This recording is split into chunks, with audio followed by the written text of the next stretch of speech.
राज्यातील अनेक भागात पाणी टंचाई पाहायला मिळते, त्यामुळे गावागावात टँकरनं पाणी पुरवठा केला जातोय। राज्यातील 16 जिल्ह्यांमध्ये 1384 गावं आणि वाड्यांवर 478 टँकरने पाणी पुरवठा केला जातोय, ज्यात सर्वाधिक टँकर छत्रपती संभाजीनगर जिल्ह्यात सुरू आहेत। गेल्या आठवड्यात हा आकडा 223 होता, मात्र आठवड्याभरात 250 पेक्षा अधिक टँकर वाढले। उन्हाचा पारा वाढत असल्यानं अनेक छोटे मोठे तलावांमधील पाणीसाठा झपाट्यानं कमी होतोय, तर ग्रामीण भागांमधील विहिरी आणि बोरवेलचं पाणी देखील अटलंय। त्यामुळे अनेक भागात पिण्यासाठी पाणीच नाही आणि त्यामुळे टँकरने पाणी पुरवठा करावा लागतोय।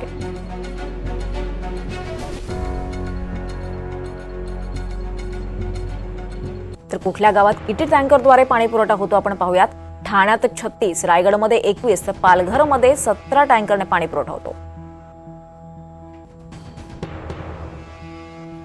अहिल्यानगरमध्ये 56, पुण्यात 31 तर साताऱ्यात 55।